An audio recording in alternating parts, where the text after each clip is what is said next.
ಎಲ್ಲೋ ಒಂದು ಕಡೆ BJP ಅಜೆಂಡಾನ Rishabh Shetty promote ಮಾಡ್ತಾ ಇದ್ದಾನ ಅನ್ನೋ ಒಂದು ಪ್ರಶ್ನೆಯನ್ನ ಕಾಡ್ತಾ ಇದೆ. ಮನೆ ಸ್ಪೀಡ್ ನ್ಯೂಸ್ ಅಲ್ಲಿ ಶಶಿಧರ್ ಭಟ್ರು ಕೂಡ ಶಶಿಧರ್ ಭಟ್ರು ಕೂಡ ಇದ್ರ ಬಗ್ಗೆನೇ ಮಾತನಾಡಿದ್ರು. ನೀವು ಕೇಳ್ಬೋದು, ಜಗದೀಶ್ ಅವರೇ ದೈವದ ಬಗ್ಗೆ ನಿಮಗೇನ್ರಿ ಅನುಭವ ಇದೆ ಅದ್ರ ಬಗ್ಗೆ ಮಾತಾಡ್ಲಿಕ್ಕೆ ಅಂತ. ಖಂಡಿತವಾಗಿ ನನ್ನ ಅನುಭವನೇ ನಿಮ್ ಜೊತೆ ಹಂಚ್ಕೊಳ್ಬೇಕು ಅನ್ನೋದು. 2011ರಲ್ಲಿ ಹೋರಾಟದ ನಂದು ಒಂದು ಶುರುವಾದಂತ ದಿನಗಳು. ಆ ದಿನಗಳಲ್ಲಿ ಆರ್ ಅಶೋಕ್ ಮೇಲೆ ನಾನು ಕೇಸ್ ಹಾಕಿದಾಗ ನನಗೆ 21 ಡೇಸ್ ಒಂದು 14 ಕೇಸ್ ಹಾಕಿ ಜೈಲಿಗೆ ಹಾಕ್ಬಿಡ್ತಾರೆ. ಹೊರಗಡೆ ಬಂದ್ರೆ ಫ್ಯಾಮಿಲಿ ಎಸ್ಪೆಷಲಿ ನಮ್ಮ ತಾಯಿ ಸತ್ತೋಗ್ಬಿಡ್ತಾರೆ. ಹೊರಗಡೆ ಬಂದ್ಮೇಲೆ ಏನ್ಯಾವ ದಟ್ಸ್ ಎ ಡಿಫ್ರೆಂಟ್ ಮ್ಯಾಟರ್. ನಾನು ಬೇಸರದಲ್ಲಿ ಐ ಗೋ ಟು ಹಿಮಾಚಲ್ ಪ್ರದೇಶ್ಗೆ ಹೋಗ್ತೀನಿ.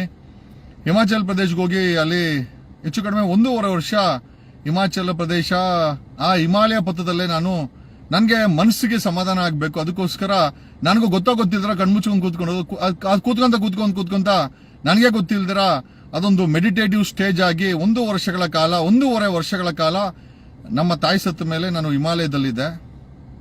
I know what is spirituality. ದೇವರು, ದೈವತ್ವ, ಅದರ ಪವರು. ದೇವರು ಅನ್ನೋದು ರಾಕ್ಷಸತನ ಇಲ್ಲದಂಥದ್ದು. ದೇವರು ಅಂದ್ರೆ ಪ್ರೀತಿ, ದೇವರು ಅಂದ್ರೆ ಶಕ್ತಿ, ದೇವರು ಅಂತಂದ್ರೆ ದೈವ ಅಂತಂದ್ರೆ ಕಣ್ಣಿಗೆ ಕಾಣದದ್ದು.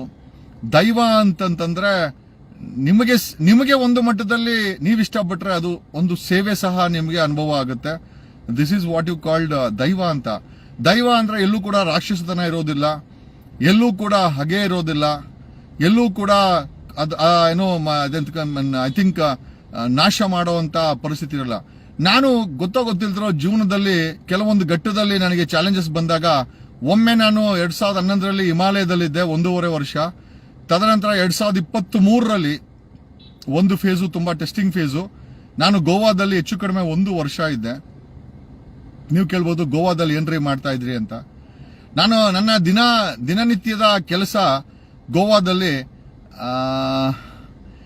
ಕಾನಾಕೋನಾ ಬೀಚ್ ಅಂತ ಒಂದಿದೆ, ಮತ್ತೆ ಅಗೊಂಡಾ ಅಂತ ಇದೆ. Agonda beach is the beautiful beach. ಅಲ್ಲಿ ನಿಮಗೆ ಹೆಲ್ತ್ ಐ ಥಿಂಕ್ ನಿಮಗೆ ಯೋಗ ಎಲ್ಲ ಹೇಳ್ಕೊಡ್ತಾರೆ. ನಾನು ಅಗೊಂಡಾ ಮತ್ತೆ ಕಾನಾಕೋನಾ ಬೀಚಸ್ ಅಲ್ಲಿ ಬೆಳಗ್ಗೆ 3 ಗಂಟೆಗೆ ನಾನು ಹೇಳ್ತಾ ಇದ್ದೆ.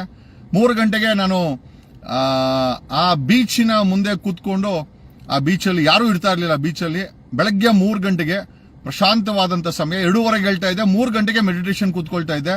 ಬೆಳಗ್ಗೆ 7 ಗಂಟೆವರೆಗೂ ಮಾಡ್ತಾ ಇದ್ದೆ. ನಾನು ಕಣ್ಮುಚ್ಕೊಂಡು ಮೆಡಿಟೇಷನ್ ಮಾಡ್ತಾ ಇದ್ದೆ. ಬೇರೆ ಏನು ನನಗೆ ಮಂತ್ರಗಿಂತ ಏನೂ ಬರೋದಿಲ್ಲ. ನನಗೆ ಫ್ರಾಂಕ್ಲಿ ಸ್ಪೀಕಿಂಗ್ ನನಗೇನು ಬರೋದಿಲ್ಲ. Just close your eyes and I was in a meditative stage almost for 1 year Goa beach ಅಲ್ಲಿ. ಯಾವುದು ಕಾನಾಕೋನಾ ಮತ್ತೆ ಅಗೊಂಡಾದಲ್ಲಿ. ಏನ್ ಅನುಭವ ಆಯ್ತು ಅಂತ ಕೇಳ್ಬಿಟ್ರೆ, ಇದೇ ರೀತಿ ನಾನು ಅಗೊಂಡಾದಲ್ಲಿ ಐ ಥಿಂಕ್ ಅಗೊಂಡಾದಲ್ಲಿ ನಾನು ಮೆಡಿಟೇಟಿವ್ ಸ್ಟೇಜ್ ಅಲ್ಲಿ ಬೆಳಗ್ಗೆ 3 ಗಂಟೆಯಿಂದ ಬೆಳಗ್ಗೆ 7 ಗಂಟೆವರೆಗೂ ಮೆಡಿಟೇಷನ್ ಕೂತ್ಕೊಳ್ತಾ ಇದ್ದೆ. ಸಂಜೆ 7ರಿಂದ ಒಂದು 8 ಗಂಟೆವರೆಗೂ ಮೆಡಿಟೇಟಿವ್ ಸ್ಟೇಜ್ ಅಲ್ಲಿ ಕೂತ್ಕೊಳ್ತಾ ಇದ್ದೆ. ಒಮ್ಮೆ ನನಗೆ ಬೆಳಗ್ಗೆ ಒಂದು 5:30ಗೆ ಒಂದು ಕೂಗ್ ಕೇಳಿ ಬರುತ್ತೆ. ಒಂದು ಹೆಣ್ಮಗಳು ಹೇ ಮ್ಯಾನ್ ಅಂತ. ನಾನು ಮೆಡಿಟೇಟಿವ್ ಸ್ಟೇಜ್ ಅಲ್ಲೇ ಕೂತ್ಕೊಂಡಿದ್ದೆ. ನನಗೆ ಗೊತ್ತಾಗಿಲ್ಲ. ಹತ್ರ ಒಂದು ಹೇ ಮ್ಯಾನ್ ಅಂತ ಅಂದಂಗಾಯ್ತು.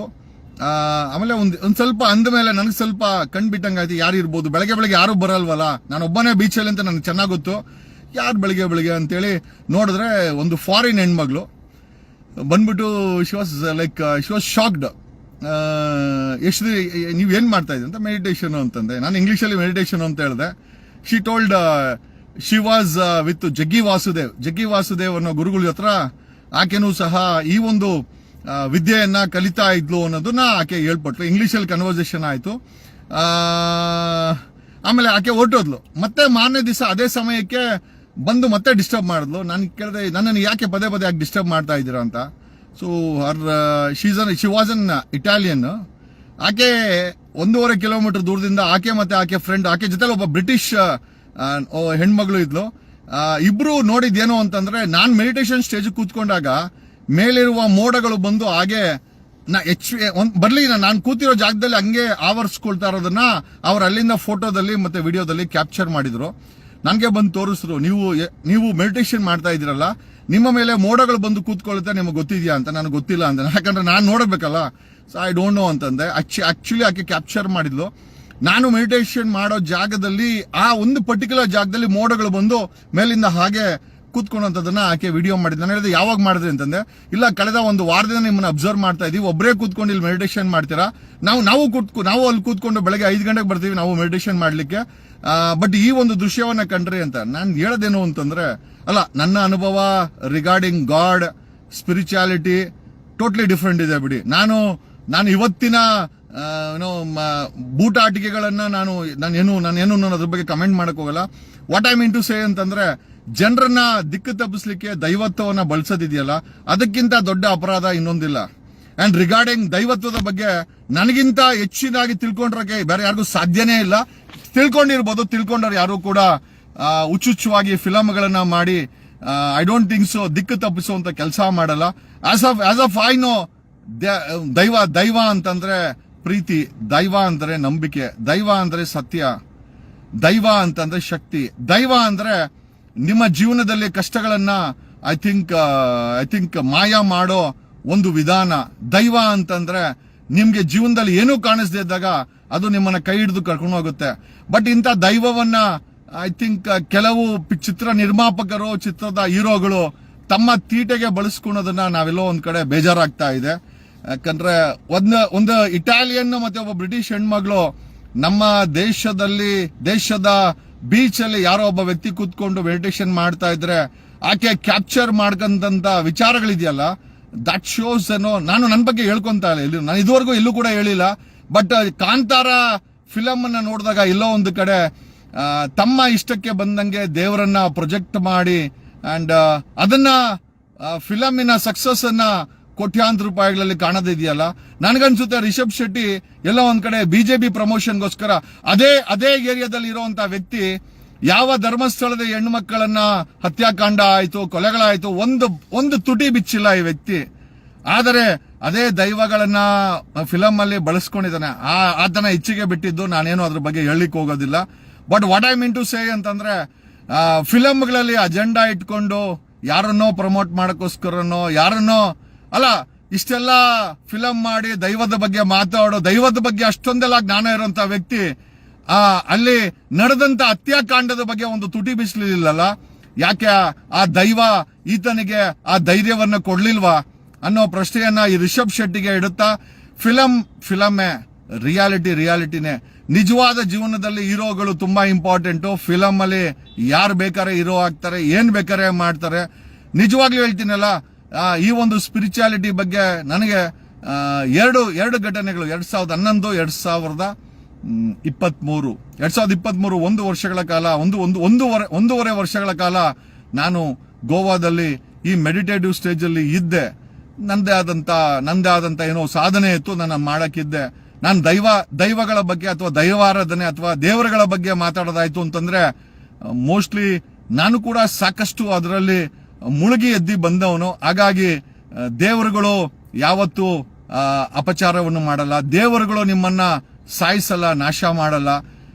ದೈವ ಅಂತಂದ್ರೆ ಶಾಂತಿ, ದೈವ ಅಂದ್ರೆ ಪ್ರೀತಿ, ದೈವ ಅಂದ್ರೆ ಶಕ್ತಿ, ದೈವ ಅಂತಂದ್ರೆ ನಿಮಗೆ ಏನು ಬೇಕೋ ಅದನ್ನ ವರದಾನವಾಗಿ ಕೊಡುವಂಥದ್ದೇ ದೈವ.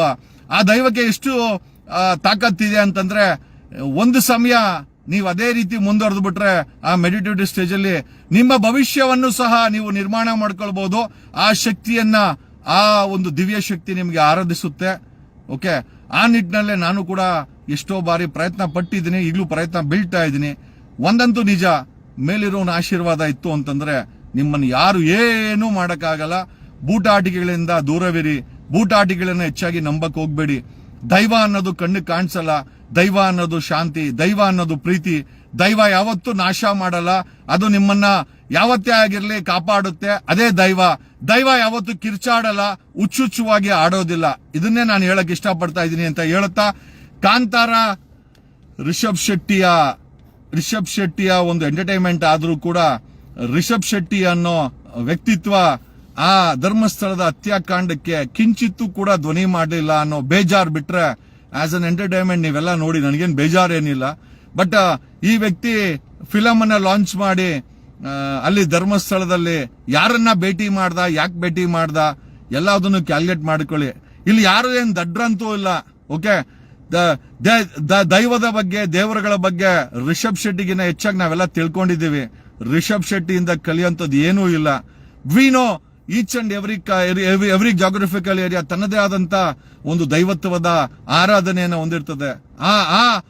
ಆ ನಿಟ್ಟಿನಲ್ಲಿ ಅಲ್ಲೂ ಕೂಡ ಐ ಥಿಂಕ್ ತಮ್ಮದೇ ಆದಂತ ವಿಧವತೆಯ ದೈವತ್ವದ ಪೂಜೆ ಇರುತ್ತೆ. ಅದ್ರ ಬಗ್ಗೆ ನಮಗೆ ಭಕ್ತಿ ಇದೆ. ಬಟ್ ರಿಷಬ್ ಶೆಟ್ಟಿಯ ಈ ಫಿಲಂ ಪ್ರೊಜೆಕ್ಷನ್ ಇದೆಯಲ್ಲ, ಅದರ ಬಗ್ಗೆ ಇರ್ಲಿ, ಪರವಾಗಿಲ್ಲ, ನಥಿಂಗ್ ಟು ವರಿ. ಬಟ್ ಏನೇ ಆಗಿರ್ಲಿ, ಓಕೆ, ಈ ರಿಷಬ್ ಶೆಟ್ಟಿ ಅನ್ನೋ ವ್ಯಕ್ತಿ ಅದೇ ಮಂಗಳೂರು ಕಡೆ ವ್ಯಕ್ತಿ ಆಗಿದ್ರು ಕೂಡ ದೈವಾರಾಧನೆಯನ್ನ ತನ್ನ ಫಿಲಂ ಅಲ್ಲಿ ಯಾವ ರೀತಿ ಪ್ರೊಜೆಕ್ಟ್ ಮಾಡಬೇಕೋ ಮಾಡ್ಕೊಂಡಿದ್ದಾರೆ. ಬಟ್ ಆದರೆ ನಿಜವಾಗ್ಲೂ ಅದ್ರಲ್ಲಿ ಹೀರೋ ಆದ್ರು ದೈವಾರಾಧನೆಯನ್ನ ತೋರಿಸಿ. ಬಟ್ ನಮ್ಮ ಪ್ರಶ್ನೆ ಏನಪ್ಪಾ ಅಂತಂದ್ರೆ, ಧರ್ಮಸ್ಥಳದ ವಿಚಾರದಲ್ಲಿ ತುಟಿ ಬಿಚ್ಚಲಿಲ್ಲ ಈ ವ್ಯಕ್ತಿ. ಯಾಕೆ, ಏನೋ ನಿಮ್ಮ ಯೋಚನೆಗೆ ಬಿಟ್ಟ ವಿಚಾರ ಅಂತ ಹೇಳುತ್ತಾ ಈ ಲೈವ್ ಅನ್ನ ಮುಗಿಸ್ತಾ ಇದ್ದೀನಿ. We are not against any entertainment, but agenda ಇಟ್ಕೊಂಡು ಎಂಟರ್ಟೈನ್ಮೆಂಟ್ ಮಾಡಿದಾಗ ಅದನ್ನ ಪ್ರಶ್ನೆ ಮಾಡಲೇಬೇಕಾಗತ್ತೆ ಅನ್ನೋ ಒಂದು ವಿಚಾರವನ್ನ ನಿಮ್ಮ ಮುಂದೆ ಇಡುತ್ತಾ, ರಿಷಬ್ ಶೆಟ್ಟಿಗಿನ ಹೆಚ್ಚಾಗಿ ನಾನು I was in Kashmir, I was in Uttar Pradesh, I was in Bihar, I was in Himachal ಪ್ರದೇಶದಲ್ಲಿ 1.5 ವರ್ಷ ಇದ್ದೀನಿ ಹಿಮಾಲಯದಲ್ಲಿ. ನಾನು ರಿಷಿಕೇಶ್ ಅಲ್ಲಿದ್ದೆ, ಹರಿದ್ವಾರ್ ಅಲ್ಲಿದ್ದೆ, ಗೋಮುಖಲ್ಲಿದ್ದೆ. ನಾನು ಪಂಜಾಬ್ ಗೋಲ್ಡನ್ ಟೆಂಪಲ್ ಅಲ್ಲಿ 1.5 ತಿಂಗಳು ಊಟ ಬಡಿಸ್ಕೊಂಡಿದ್ದೆ. ಬೆಂಗಾಲಲ್ಲಿದ್ದೆ, ಮತ್ತೆ ವೆಸ್ಟ್ ಬೆಂಗಾಲ್ ಅಲ್ಲಿ ನಮ್ಮ ರವೀಂದ್ರನಾಥ್ ಟ್ಯಾಗೋರ್ ಯೂನಿವರ್ಸಿಟಿ ಇದೆ. ನಾನು ಅಲ್ಲೂ ಕೂಡ ಒಂದಷ್ಟು ಅಧ್ಯಯನ ಮಾಡಿಕೊಂಡು ಅಲ್ಲೂ ಸಹ ಇದ್ದೆ. ನಾನು ನೋಡದ ಜಾಗನೇ ಇಲ್ಲ ಉತ್ತರ ಭಾರತದಲ್ಲಿ. ಎಲ್ಲ ಈ ಕಡೆ ಫ್ರಮ್ ಪಂಜಾಬ್ ಬಾರ್ಡರ್ ಇಂದ ಹಿಡಿದು ವೆಸ್ಟ್ ಬೆಂಗಾಲ್ ಅವ್ರಿಗೂ ಎಲ್ಲ ಸುತ್ತಿದ್ದೀನಿ. ಎಲ್ಲ ವಿಧವಾದಂತ ದೈವದ ಆರಾಧನೆಗಳನ್ನ ಅಲ್ಲಿನ ಜನ ಅವ್ರಿಗೆ ಅನಿಸಿದ ರೀತಿನಲ್ಲಿ ಮಾಡ್ತಾರೆ. ದೈವ ಇದೆ ಎಲ್ಲಾ ಕಡೆ. ಈಗ ನೀವು ಜೈ ಚಾಮುಂಡಿ ಅಂತಂದ್ರೆ ದೈವ ಆ ಚಾಮುಂಡಿಯ ಅವತಾರದಲ್ಲಿ ನಿನ್ ಮುಂದೆ ಕಾಣಿಸ್ಕೊಂತಾರೆ. ನೀವೇನಾದ್ರೂ ಜೈ ಬಸವಣ್ಣ ಅಂದ್ರೆ ಬಸವಣ್ಣ ರೂಪದಲ್ಲಿ ಬರ್ತದೆ. ನೀವೇನಾದ್ರೂ ಜೈ ಹನುಮಾನ್ ಅಂದ್ರೆ ಆ ರೂಪದಲ್ಲಿ ದೈವ ಬರುತ್ತೆ. ದೈವಕ್ಕೆ ಯಾವುದೇ ರೀತಿಯ ಆಕಾರ ಇಲ್ಲ. ನಿಮಗಿಷ್ಟವಾದ ಆಕಾರದಲ್ಲಿ ಅದು ತನ್ನ ನಿಮ್ಮ ಮುಂದೆ ಬಂದು ನಿಮಗೆ ಆಶೀರ್ವಾದ ಮಾಡುತ್ತೆ. ಇಷ್ಟೇ ನನಗೆ ಗೊತ್ತಿರೋದು. ನನಗೆ ಹೆಚ್ಚಾಗಿ ಏನು ಗೊತ್ತಿಲ್ಲ. ನನಗೆ ಯಾವ್ದು ಮಂತ್ರ ಗೊತ್ತಿಲ್ಲ. ನಾನು ಯಾವ್ದು ವೇದನೂ ಓದಿಲ್ಲ. ನನಗೆ ಈ ರೀತಿ ಕೆಲಸ ಮಾಡುವಂತ ಹೇಳ್ಕೊಟ್ಟೋರು ಇಲ್ಲ. ನಾನೇ ಕಲ್ತ್ಕೊಂಡಂತ ವಿದ್ಯೆನ ನಿಮ್ ಮುಂದೆ ನಾನು ಹೇಳ್ತಾ ಇದ್ದೀನಿ. ಏನೇ ಆಗಿರ್ಲಿ, ದೈವಗಳ ಬಗ್ಗೆ, ಆ ದಿವ್ಯ ಶಕ್ತಿ ಬಗ್ಗೆ ನನಗಂತೂ ಅಪಾರ ನಂಬಿಕೆ ಇದೆ. ಹಾಗಂತ ಬೇರೆಯವರನ್ನ ದಿಕ್ಕು ತಪ್ಪಿಸುವ ಕೆಲಸ ನಾನು ಯಾವತ್ತೂ ಮಾಡಕ್ ಹೋಗೋದಿಲ್ಲ. ದೈವವಾಗಿ ಉಳಿಲಿ. ಯಾಕಂದ್ರೆ ನಮ್ಮನ್ನೆಲ್ಲ ಸೃಷ್ಟಿಕರ್ತ ಅವನ ಬಗ್ಗೆ ದಿಕ್ಕು ತಪ್ಪಿಸುವಂತ ಕೆಲಸ ನಾವು ಮಾಡಕ್ಕಾಗತ್ತಾ? ಅವನನ್ನ ದಿಕ್ಕು ತಪ್ಪಿಸಂಗೆ ಜನಕ್ಕೆ ಹೇಳಕ್ಕಾಗತ್ತಾ? ಆ ಕೆಲಸ ಖಂಡಿತ ನಾನು ಯಾವತ್ತೂ ಮಾಡಲ್ಲ ಅಂತ ಹೇಳುತ್ತಾ ಈ ಲೈವ್ ಅನ್ನ ಮುಗಿಸ್ತಾ ಇದ್ದೀನಿ. Thanks a lot, love you.